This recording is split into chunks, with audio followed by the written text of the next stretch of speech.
Hey everyone, this is going to be Sleepy Vlog number 72.1.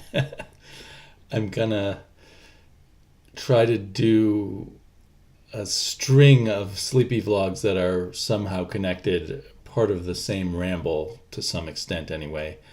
I don't really have a plan for it, just a vague idea in my head.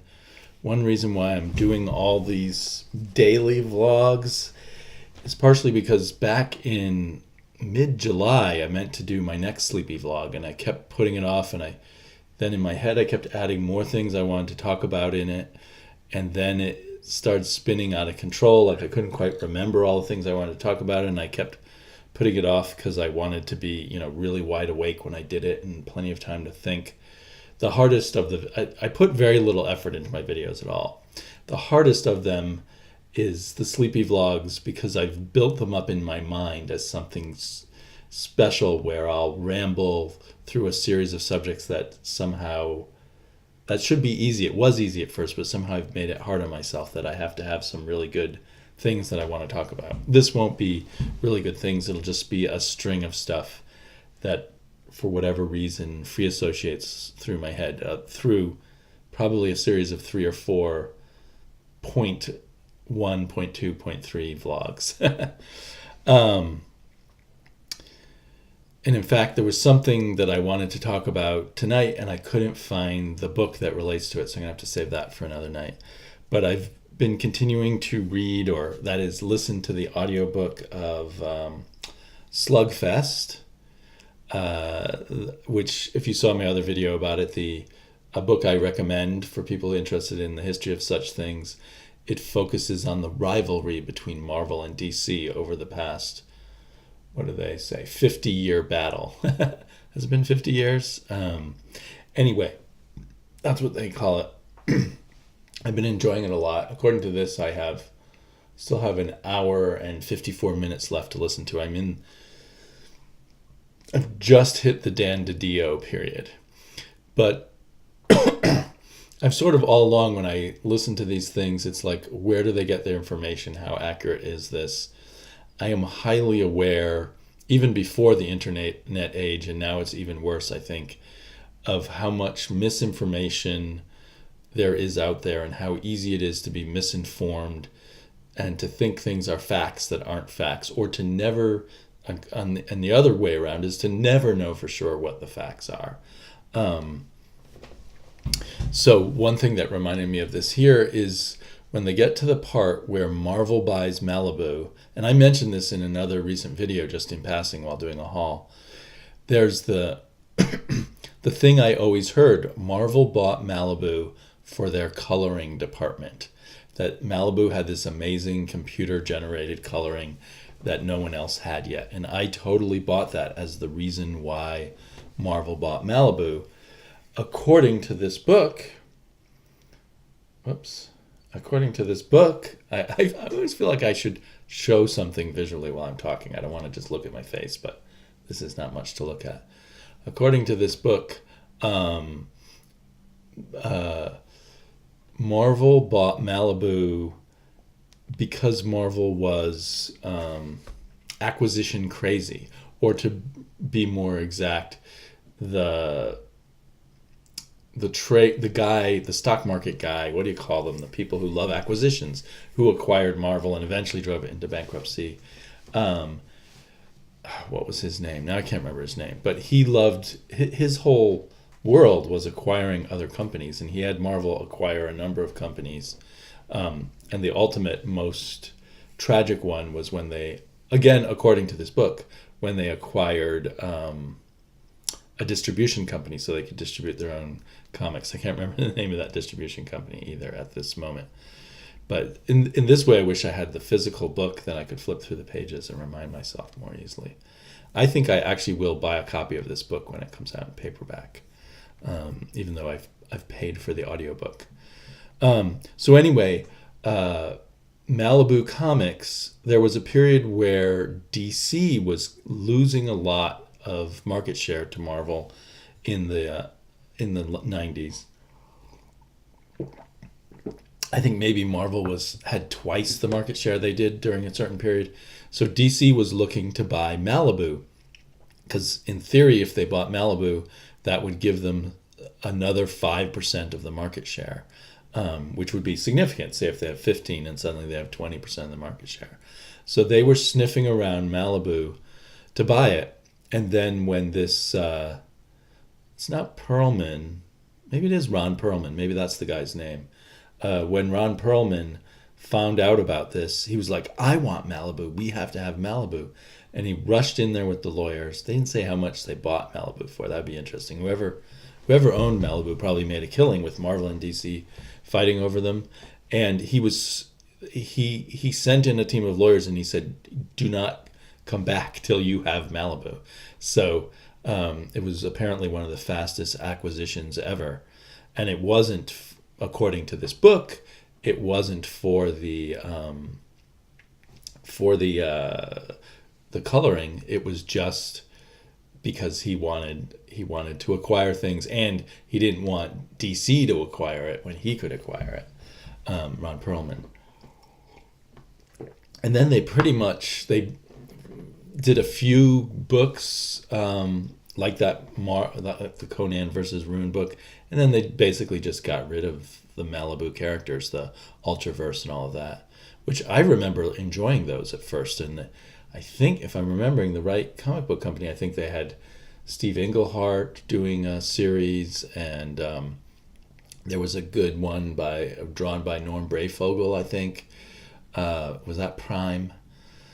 Prime was a fun character, kind of a fun take on Captain Marvel, the Big Red Cheese, I think.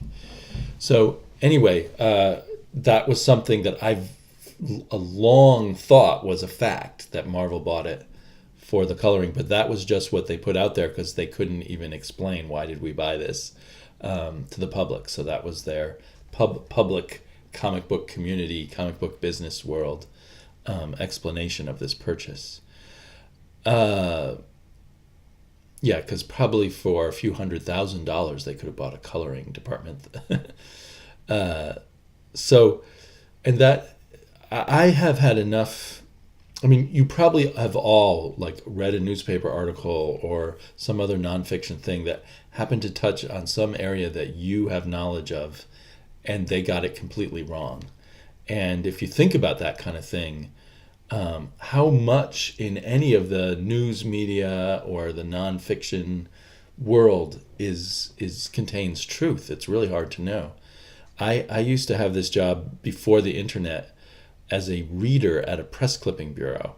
I worked there, and then I did freelance writing on the side. So I was reading, my job was to read about a third of the newspapers that came out in Oregon back in the day when there were lots of newspapers. And I would see how a fact, once in print, would just be copied by all the other newspapers, whether it was true or not. They did not. There's really easy, simple ones that you could have checked easily, but no one checked, and everyone would just think, well, it's already in print, so it's true. And my greatest example of that is when Kurt Cobain died, all the newspapers printed that, oh man, is this a brand? The album with Smells Like Teen Spirit on it. How come I don't know the name of that album? Anyway, they all claimed that was that was Nirvana's first album. And there had been an album before that. Was it called Bleach or Bletch? Boy, I used to know all this stuff, and now it's gone out of the head. Nevermind. They all said Nevermind was the first album. Anyway, that's just one example, and that was such an easy thing. No one, in hundreds of newspapers, no one double-checked that fact. And when I used to do interviews with artists and things like that, and then I kind of got my big break. Someone asked me to help them. It wasn't really a big break, but it was somewhat of a big break for me at the time. Someone asked me, because I knew science fiction, the big local newspaper, which really was big before the internet, for Oregon, it was it was the big dog in town for anybody to write for. Someone who was interviewing Ursula Le Guin knew I knew science fiction, so she brought me in to do the interview with her, and I was kind of the main interviewer, and we interviewed her together, and we had a tape, and then we both went home and took half the tape, and we each typed out the entire manuscript, and then we were gonna excerpt it and print it in the newspaper, and it would be one of those Q&A things. It would say Oregonian, there'd be the question that I asked, and then there would be Ursula Le Guin's answer printed out. And we had to take this long interview and make it into a short thing. And what my friend, who was a bit more experienced than I guess, at this arts reporting, but not a lot, what she started to do was rewrite everything Ursula Le Guin said and take the parts that she thought were good, and I was spending all this time meticulously looking for the best bits and cutting them out, leaving them completely intact. But she was rewriting it and summarizing it and saying that was the words that Ursula Le Guin had spoken. And I was really upset by this, and so she said, well, this is the way it's done, but just in case, we called up the editor, and the editor said, yeah, that's the way you're supposed to do it. And I've later talked to other people, and that is, I just bumped the table, sorry about that. That is a standard of newspaper reporting. I don't know if it is of magazine reporting and other things. It's certainly not of radio reporting, because you can't do it that way. My wife used to do interviews for public radio all the time, and she had to carefully edit things to get the core of the story, but it was all, the voice of the person speaking, so there was no way to fake that or rewrite it, although you could still potentially get someone out of context, I suppose. But I was very upset by that, because I had done, like I said, I had done interviews, but not for newspapers. I'd done them for magazines. And I never talked to the editors about how you were supposed to do it. I just always, did that hard work of just finding quotes. And if I was paraphrasing something, I would make it clear I was paraphrasing it. It wasn't, Ursula Le Guin said, it would be in my voice. And then if she said something, a direct quote would be in quote marks. And even doing things that way, any editing is going to change the context of things, but when you're literally rewriting and summarizing and saying that's what someone said, anyway, that really bothered me. But my point is that later on, people are going to use these interviews that are actually rewrites by some writer as direct sources, for perhaps trivial. I keep doing that. Keep clicking on it too many times. Trivial things like the history of comics, or perhaps more important things too. So there's no, it's really hard to get to the truth out there. And just taking things out of context alone is hard enough. Anyway, I just thought of that. That was the whole ricochet off the Malibu thing.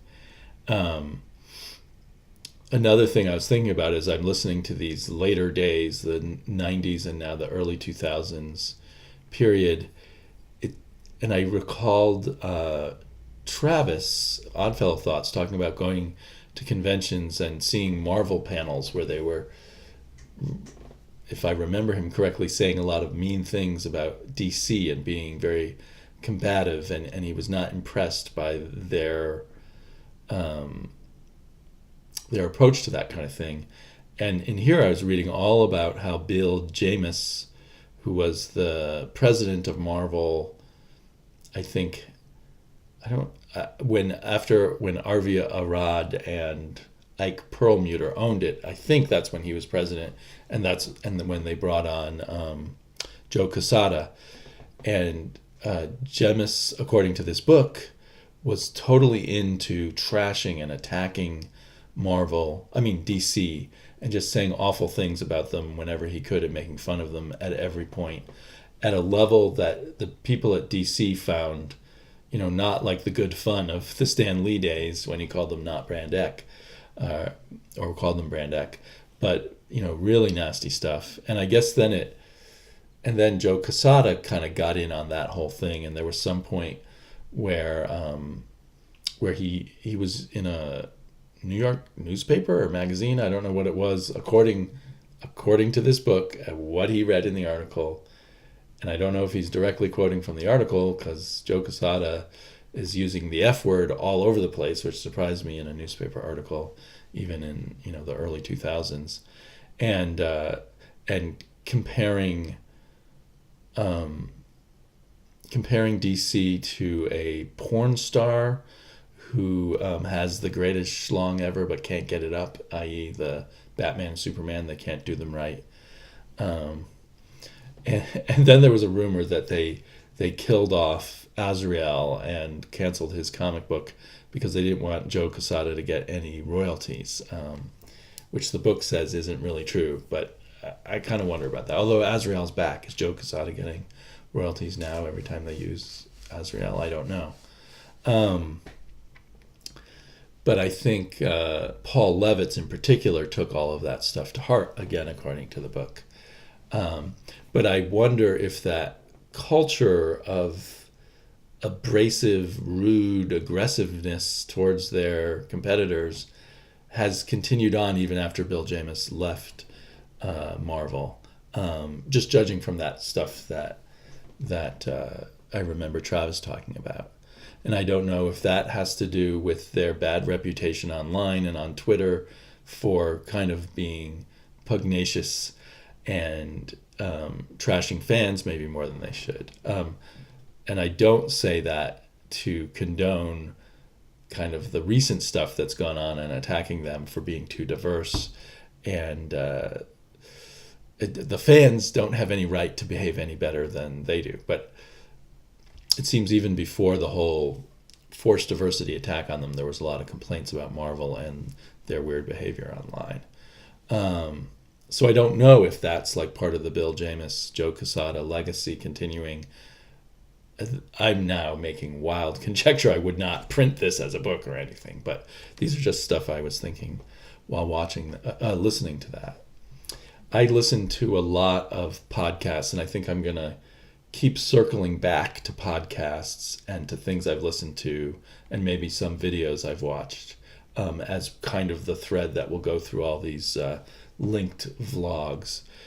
Today, I discovered that Ethan Van Sciver, artist famous for his Green Lantern work, and closely associated with Jeff Johns now, I think. But anyway, closely associated with DC and with Jeff with his Green Lantern work. He has started his own video channel, and it's something like secret. I'll find it and put the link below. Something like Secrets of a Comic Book Professional, and I don't know all what he's done. I've just watched one whole video or listened to one whole video at work. Luckily, there wasn't too visual in the one I was listening to, and then started another. And I know people may comment. I know that Ethan Van Sciver is a controversial figure and is considered abusive to fans himself, and is also, I've heard it said that he's far right. And I did hear him in the video that I watched just a little bit say that he'd been watching a diversity in comics video and thought it was funny. And you can take from that what you will. But I still found the video that I did listen to fascinating. It was his part 1 about his experiences at Marvel Comics. And it kind of ties in with this idea of Marvel having developed in the later 90s and onwards a toxic kind of, or somewhat toxic kind of culture there. I don't want to go overboard. Let's face, I mean, I've worked in a lot of places, none of them are perfect. And in my opinion, and this is a total aside from what I'm going to talk about later, but in my opinion, most of the flaws of any company relate directly to the leadership, the very top leadership.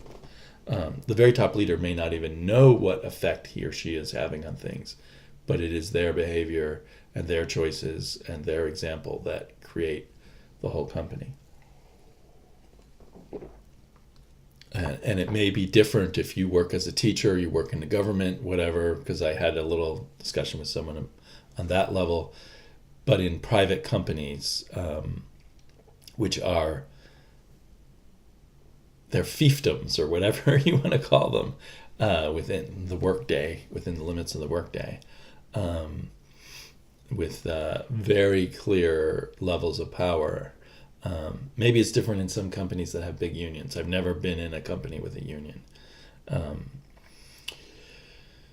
But anyway, Van Sciver says a number of interesting things because he's talking about one, he almost did some work for Marvel, and Quesada was trying to get him to pitch ideas, I think back in the Max period or the Marvel Knights period or whatever. And one idea he pitched was for a daughter of Wolverine, he says, with the name of X-32, which turned around spells sex. And then later they came out with X-23. So maybe Ethan Van Sciver had something to do with the original idea of that. Another interesting thing, actually, I'm really diverging here.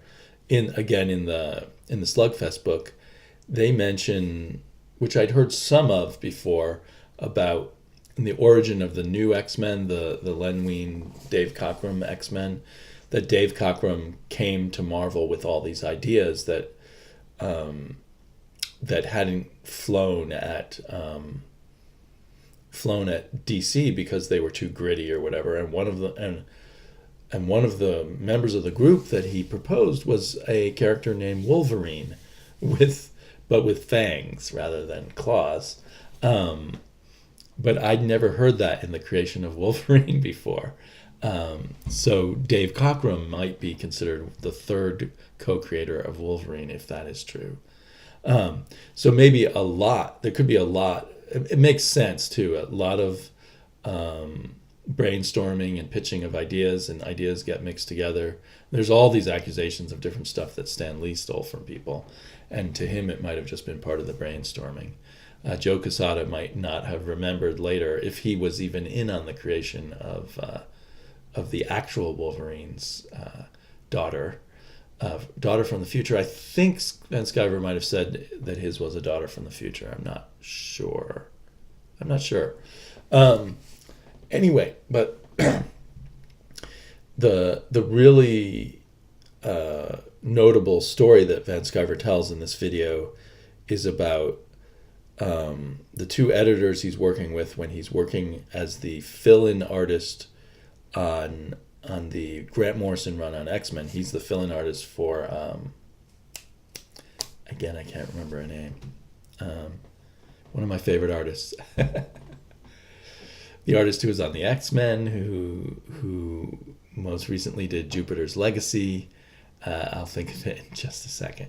But anyway, Van Sciver was the fill-in. He was kind of a younger artist. He'd made a bit of a name for himself at DC, and when he was invited to do X-Men, he felt like, everybody makes their bones on the X-Men, so he told DC, I'm going to go away for 2 years and do the X-Men, and then I'll come back. At least that's what he says in his story. So, and you can hear all of this, so maybe I shouldn't summarize too much. But anyway, eventually the editors bring him in and show him an email that is just supposed to, because they're trying to show him what Grant Morrison wants to do with Cyclops and how they're troubled about discussions of what to do with Cyclops. And they made him make a special trip into New York for this.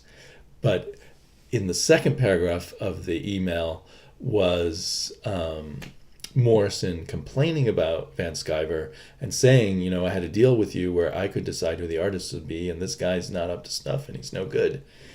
And so these editors brought him in to let him know that Morrison wasn't happy with him by pretending not to do it and by pretending they were showing him something else. And they couldn't communicate that with him directly. So that's a really awful story. And I think he has a part 2 and a part 3 and maybe even a part 4 of his experiences at Marvel. So I'm looking forward to listening to those some more. I don't know, what those editors' version of the story would be, what Grant Morrison's version of the story would be. He later says that he contacted Morrison directly, and he and Morrison kind of worked it out, I guess, to try to work together. But what a blow that must have been to go into that as editor's office and sit there and realize this is what they really want you to read. This put down a view of an artist by the writer. It was also interesting, according to him, Morrison has minimal contact with his editors, and often it's his wife who makes the contact. I'd assumed, just from things I'd heard Morrison say and stuff, that he hangs out at cons and brainstorms with people and does all that kind of stuff. So I assumed he was talking with the editors all the time. But apparently not. So that's kind of all of this stuff about what's true and what's not, and hearing all this comic book gossip, basically. It passes the time, and my small company of 20 people doesn't have that much interesting gossip in it. And I don't even want to know the gossip going on in my office. Last night I did read The Fighting American, and I really got a kick out of it. Thanks again to the Comic Crypt of Castle Hill. He's the one who got me to buy it. It's got this art that's kind of retro. In some ways it reminds you of reminds me of the Golden Age artists, and such, although in other ways it's not so much like it. But it does a really fun play on the really square, cliched 1940s, 1950s Boy Scout type of characters encountering the world of 2017. It's kind of maybe an easy target, but they do it well, and it's kind of fun. And so I'm going to jump on this, at least for a few issues. I don't know how long they can spin out something interesting out of it.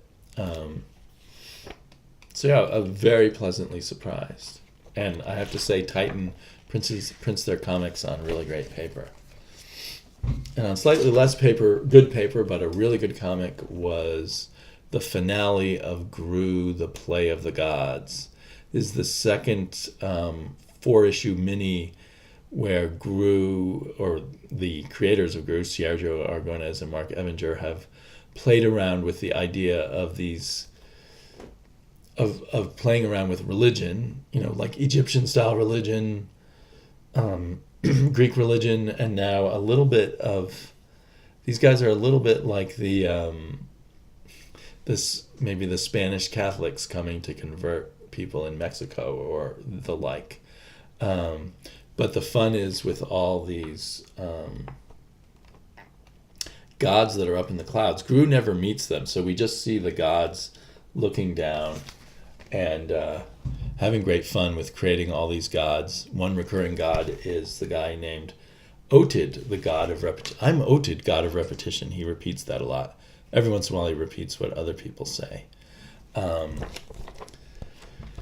So it's a gentle play on some of the negative aspects of religion. So if that's not your cup of tea, you might not like these. But if you can have a sense of humor about religion, it's not harsh or anything, I think, in the broader view of things. Amazing art, just kind of constantly funny. I read this out loud with my daughter. I kind of sometimes read Gru by myself, but whenever I can get my daughter to let me read it out loud, it's much funnier when read out loud, to get the rhythms of the back and forth and stuff. Love the thought balloons from Roferto, the Gru's dog. So if this sounds good to you, it'll be coming out in trade soon, or you can probably still pick up issues. Sergio must be in his late 70s, but he puts so much on every page, in every panel. Granted, he doesn't have a heavily rendered style, which might be harder with someone as they get older and, the hands get stiff and everything, but still, he's not stinting on the work at all. and he must still have very good eyesight, because I think once your eyesight starts to go, that can make it hard to do really detailed drawing. Maybe I'm going overboard and thinking that somebody in their late 70s or even early 80s would have bad eyesight these days. Lots of people have great eyesight. But I think I was hearing someone say that Kirby was losing his eyesight, and I don't know if that's true. I've heard in another segment I will talk more about Kirby. I've heard so much about Kirby, and who knows what's really true there and what isn't.